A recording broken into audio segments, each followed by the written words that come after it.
Back to my YouTube channel Jai Seva जय जोहार जय आदिवासी। मैं हूं भारती मरसकोले और आज हम बात करने वाले हैं रावण राजा के बारे में, जो कि हमारे गोंड राजा है और आदिवासी है। आदिवासी समुदाय में हम राजा रावण को बहुत मानते हैं। जैसे कि काव्यों में राजा रावण को जैसा दिखाया गया है, बताया गया है, वो बिल्कुल वैसे नहीं थे, बल्कि वो एक ज्ञानी और अपनी प्रजा का हित चाहने वाले राजा थे। कुछ समय पहले मैं भी इन सब बातों को नहीं मानती थी, मतलब मुझे भी लगता था ये सब काल्पनिक है, राजा रावण जो है वो हमारे आदिवासी समुदाय में नहीं है, मतलब ये सब फेक लगता था मुझे। लेकिन मैंने इसके बारे में पढ़ा, जाना और स्टडी की थोड़ी बहुत, तो इससे मुझे पता चला कि राजा रावण ही हमारे गोंड राजा थे, जो कि आदिवासी समुदाय में हम उन्हें अपना दैवत मानते हैं।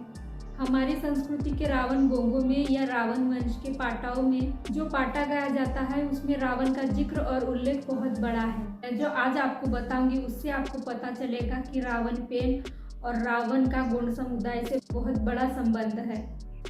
आपने गोंड लोगों के पांच देव सगाओं के बारे में तो सुना ही होगा और उनके वंश को ही राउड वंश कहा जाता है। मैं आपको राउड वंश के बारे में क्यों बता रही हूँ, क्योंकि रावण राउड इसका अर्थ होता है रावण वंश की पीढ़ी, राजा पालन करता। दरअसल गोंडी सगाओं में पेन वेन वेता है, रावण नहीं तो रावेन, इस शब्द को वेन में लाया गया। इसका अर्थ ये है कि इसका संबंध गोंडी संस्कृति से कहीं ना कहीं जुड़ा हुआ है। सगाजनों, रावेन ये शब्द आया कहाँ से? गोंड लोगों ने अपने 4 वंश बताए और उनमें से रावण भीड़ी नाम का भी एक वंश था। इसी वंश से रावण भी आते हैं और इसी वंश से राजा संग्राम शाह ये भी है और इसी वंश से वीरांगना रानी दुर्गावती ये भी है। अगर आप कलियादाई का पितृवंश देखें तो वो भी रावण भीड़ी वंश से ही आती है और इसका गुणगान बहुत सी पाटाओं में भी किया गया है। और रावण भीड़ी जो वंश है, हमारे काल्पनिक बताए जाने वाले रावण का वंश, वो भी यही वंश है जिससे संस्कृति इतिहास अभी भी संभाले रखा है। क्या आपको पता है गोंडवाना के राजा संग्राम शाह, जो कि रावण भीड़ी वंश से थे, उन्होंने जो आर्थिक व्यवहार के लिए सिक्का चलाया उसमें पुलुष्य लिखा है और पुलुष्य के जो पुत्र रहे हैं वो रावण ही थे, जो कि रामायण में कहे जाने वाले रावण वो भी रावण भीड़ी वंश से ही थे।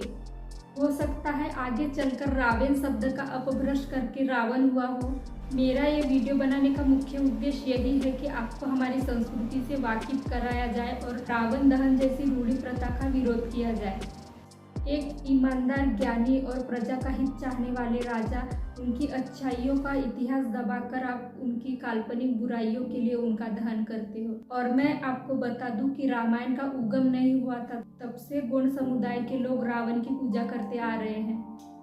तो सगाजनों, मैं आपको कोई ठेस नहीं पहुंचाना चाह रही। यहाँ पे गोंड आदिवासी समुदाय के लोग रावण को मान रहे हैं, तो इसका मतलब यही है कि आप उनकी भावनाओं को ठेस ना पहुंचाइए, रावण को ना जलाइए।